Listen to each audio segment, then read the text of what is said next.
Hi, Tony from Bauhaus Spare Parts here again. Today we're looking at the Bauhaus Stream 2 Close Couple Replacement System Pack, RG7010CW. Right, this is the next valve.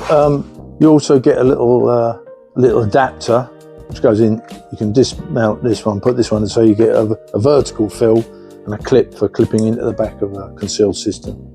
That comes supplied. Right, this one can be a bit fiddly.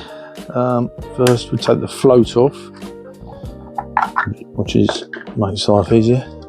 Next is to take, see this yellow lever part? That comes out eventually. See, now this is fiddly. You've got to grip these and turn them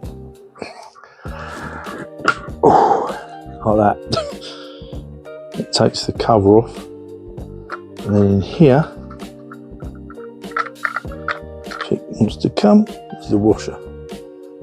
Again there, hope the camera sees that lug. So always make sure that goes back into that lug.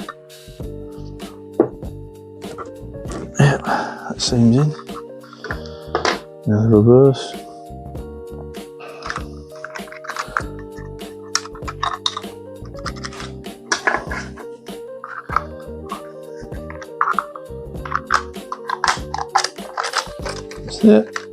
There,